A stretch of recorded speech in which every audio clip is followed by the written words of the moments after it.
We all know that the challenges of dairy farming in a rapidly changing world can be overwhelming at times. When that happens, it's important to know that support is out there. It's just about taking that step to ask for help. Fifth generation North Canterbury dairy farmer Sam Spencer-Bauer knows that firsthand. Sam's kindly joined us today to talk about his mental health journey. He admits that he once thought depression was for people who weren't strong enough to hold it all together. In this podcast, Sam talks about things like his overly active inner critic, how he worked out he was experiencing depression, how he first mustered the courage to ask for help, and the skills he's developed to cope with the stresses of the job so he can keep on enjoying farming. Welcome to episode 51 of Talking Dairy. My name is Ben Chapman-Smith. If you haven't already, be sure to subscribe to this podcast so you get notified when new episodes go live. Right, let's get into it and hear what Sam's got to say.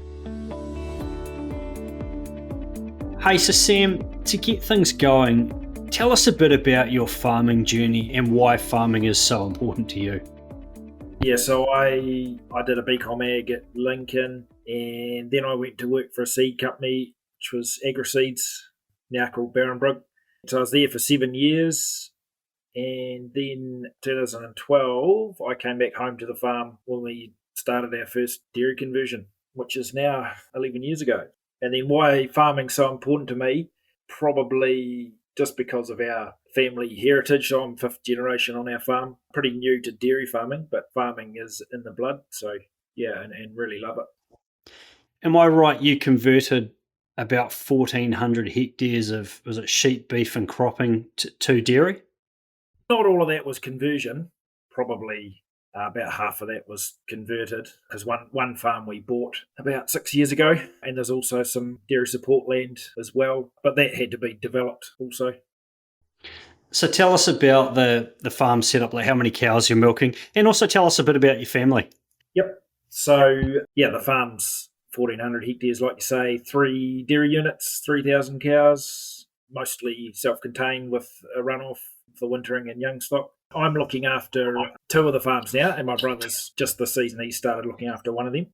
Yeah, look, mum and dad are still around and involved in the farm. I'm just employed at this stage, so we're sort of working through some succession things as well, which all adds to the strain of trying to run a business. And I've got my wife Jo and 2 girls, 10 and 7. So, Sam, when you are feeling 100%, when you're feeling, at your best, what do you enjoy most about dairy farming? I enjoy seeing happy animals that are producing well, and I enjoy having an efficient system that's functioning well. I enjoy, seeing happy people. I enjoy with our staff team as, that they're making a future on our farm and they're happy in their work and their lives. And I also enjoy, my family being involved in the farm and our kids growing up here on the farm, enjoying them being part of it was great. When did that first change for you? When do you remember first noticing that maybe the enjoyment factor wasn't there for you, and sort of what tipped you off that something was amiss? Yeah, so it was about 2014 roughly, and it just, everything seemed to get on top of me, and I actually, stopped being able to function, and I just wanted to withdraw from all people and all situations, really. Workload was, we're under the pump, really, doing the dairy conversions, and I was learning how to dairy farm. The family's been farming a long time, but dairy's pretty new. Yeah, so the busyness and not taking enough breaks, along with a lot of self-doubt. I was quite worried that you're going to muck it up and fail, and I probably had what they call an overactive inner critic. I was pretty hard on myself. Yeah, just that self-doubt basically took over, but probably prompted by the fact of that workload pressure and lack of breaks. And I was a bit like what other people expected me to achieve as well. Used to worry me, that I felt like I wasn't living up to the expectations of neighbours and the locals, etc., which was just totally wrong. You thought they had these expectations of you, but they didn't at all. Yeah. You fifth generation farmer on a big farm, and you should have it all sorted and be doing really well. And that was expectations that weren't even weren't even real. Yeah, I suspect a lot of people can relate to that, what you're saying. I mean, the withdrawing part of it, did you withdraw quite heavily? Like, did people notice that happening? Leading up to it, I'd been so busy that I'd been doing the normal social interactions that you normally would, and that probably contributed it. To be fair, but Mm. I probably did a pretty good job of hiding it. With the staff and things, that you tried to put on a brave face each day and pretend everything was normal. It's kind of a downward spiral because you are so worried that people will see through you and find out that it just puts more pressure on you. So, what prompted you to reach out for help? When did that happen? Who did you actually approach for help? I think it was about 6 months of just persevering with feeling pretty crap. Look, I could talk to my wife Jo about it, but I didn't want her to tell anyone, let anyone know. But it took about 6 months, I think, before she basically made me go to the doctor. Like I knew something wasn't right, but just felt like it was a real weakness that only people that aren't tough enough are going to get depression. I mean, you can just tough your way through it. But I googled it, and John Kirwan came up, and from memory it listed through like symptoms and things. I was like, oh, okay, I think this might be what's happening here. Yeah, that was pretty challenging. Yeah, it took a while to get enough courage to go to the doctor and say, look, I think this might be what's going on. And from there, it was counsellors and some medication, and started to get things back on track. When you went to the doctor and you did talk about how you were feeling, I mean, what did the doctor say to you? Look, they were really good about it because it's far more common than you think. They just look at it like another illness, so they're really good about it. They did, like any other illness, work through the symptoms to try and diagnose what the issue is. It is a genuine illness that can happen. It's often triggered by something, by an event of some sort. Because I remember one thing with it is I remember thinking, well, what have I got to be depressed about? My situation compared to other people's really not that bad at all. I mean, quite busy, working quite hard, but very lucky to have a family farm. People won't understand why I've got depression. So, other people have family members with illness or death or, natural disasters, that sort of thing that really can trigger this stuff. But what I learned from there, like I did quite a lot of reading about it, that probably helped quite a lot too, is just researching it for yourself to try and understand what's going on. I began to look at it like, well, your brain there's some wiring wrong here, and it's just your brain is playing tricks on you. And when you start to look at it like that, you realise that, you can work through it. How long did it take before you started to sort of feel like you were getting back to your normal self? I think like about 6 months. It's just a gradual improvement. Yeah. You said you got some counselling. Did that help quite a lot for you being able to talk about it? Yeah, I think the biggest thing was just trying to understand why it happened and what was happening in your brain, some of the chemistry factors. I understand that part of your story is actually that depression did creep back in for you. Is that right? Yeah, there was a couple of relapses. The first one worse than the second, but by the second time, it's funny, you could almost feel it coming, and you're just like, oh, hello.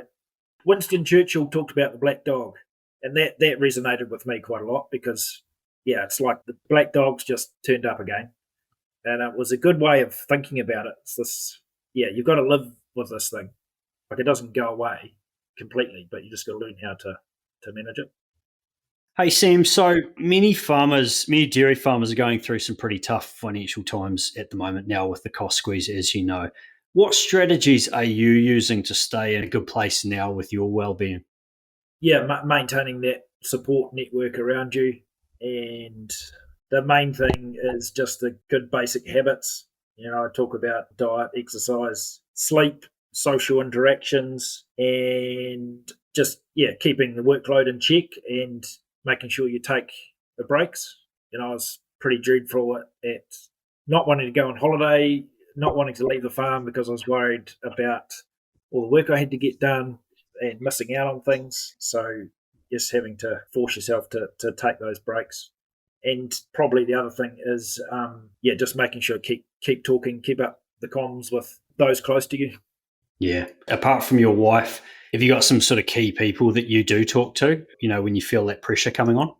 Oh, look, yeah, Joe's the main one, but we set up an advisory board for the farm because there's some interesting family dynamics of running a reasonably large business. So having an advisory board certainly helps. So you've got some good solid governance there, and some of those people are good sounding boards for just checking in and checking how you're keeping things in perspective. Yeah. Sounds like you've kind of learned how to use these different skills or tools to keep yourself well. Was that fair? Yep, that's right. Once I learned that depression, you don't really cure it, you just learn to manage it. Yeah. Yeah. You talked about the black dog. How do you know when the black dog's kind of creeping around? What are the warning signs for you? Yeah, it's probably, it's normally always triggered by something. In my case, it's probably when things get really busy and you just get busy or complicated and you get really overwhelmed and you start focusing in on little things and you lose that perspective. Yeah.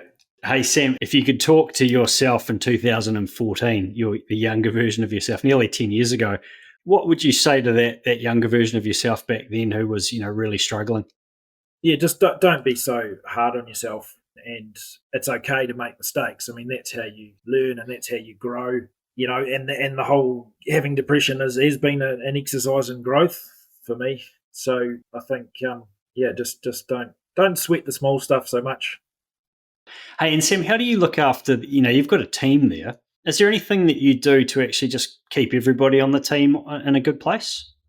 Yeah, so because I've been through this, I do focus quite a lot on trying to. It's just the communication and talking, obviously, and trying to manage hours, workload. Having good rosters, which has been a challenge the last while with the way the employment market is. But yeah, the main thing is just lots of talking. We try and have get-togethers as often as we can, where you can talk about not talking about farming, but just life in general. Just a good check-in with how people are. Yeah, good one. And if anyone's listening to this who is actually in a really difficult spot right now, what would you say to them, Sam? The biggest thing is don't be afraid to open up. If you sense those things are really getting on top of you and it's worse than just a busy patch, yeah, it takes quite a lot of balls, I think, to open up and talk to those closest to you, but then you may need to take it the next step and talk to someone professional. Yeah, because you're worried that you're going to be judged and the stigma around it. But nowadays I feel like that's disappearing. And once you do open up, it's surprising how people are quite receptive to helping. And make a plan, small steps. That was something for me. You just get overwhelmed by something big in front of you, but you just got to, how do you eat an elephant? It's just one bite at a time. Can you give an example of that, Sam? Like something that was really overwhelming for you or has been over the years where you've done that, where you've broken it down into small steps? I'm just looking, just to make that really tangible. Probably some of the dairy conversion work. You've got a deadline to have a farm ready because cows are going to calve. And you look at where the end goal is and you think, holy heck, how am I going to get there in the time frame? Yeah, it was just making a careful plan of each day, not looking too far ahead, but lots of planning, but focus on the small steps each day. When you look back at where you were in 2004, or when you actually first converted to dairy, and can you look and see how much you've grown, not just as a human, but as a dairy farmer? Yeah, you definitely, and it certainly feels like all the pushing yourself out of that comfort zone is quite rewarding now when you look back. I think of some of those guys in the North Island with some of that cyclone damage at the moment, and I could sense that it'll be a similar sort of feeling to what I had with the dairy conversion. Some of their farms are just completely destroyed, and how you can just focus on the next day with where you need to get to in the end. I'm interested in knowing, are there any particular books or podcasts or websites or just anything that's been particularly useful for you on your journey? Yeah, probably John Kirwan's was probably the best book. That was the first one I read, and that was really helpful. And Doug Avery's one as well was pretty helpful. And reading stuff about Winston Churchill, he explained it pretty well too. I guess it's the way he could sort of summarize it into sort of quirky sort of statements, little one-liners that you could just keep, in your mind when you felt things not going quite right. Hey, mate, well, thank you so much for giving up your time to do this and just contributing to the great work that a bunch of people are doing to talk about mental health in the sector. It's really, really important. So thank you for putting yourself forward, Sam. Oh, no, thank you. Oh, hopefully that's helpful. And I did a North-South article a couple of years ago, but I was actually pretty blown away with how many people that I wouldn't have thought of just message and say, hey, thank you for doing that or being there. One of my best mates, took me ages before I was brave enough to tell my mates, but then one of the best mates, he's like, yep, no, I've been the same. Not sure why I didn't tell you. No, it is pretty common, and I think in all walks of life. No, you did right, Sam. Hey, mate, thank you so much again for coming on the podcast, and keep up the great work, and best of luck for the new season. Thanks for tuning in to Talking Dairy today, and I hope you enjoyed this conversation with Sam. If today's podcast has got you thinking that you or someone you know might need help, please head to the DairyNZ Wellbeing page. That's dairynz.co.nz/wellbeing for a list of great contacts and organisations offering mental health support.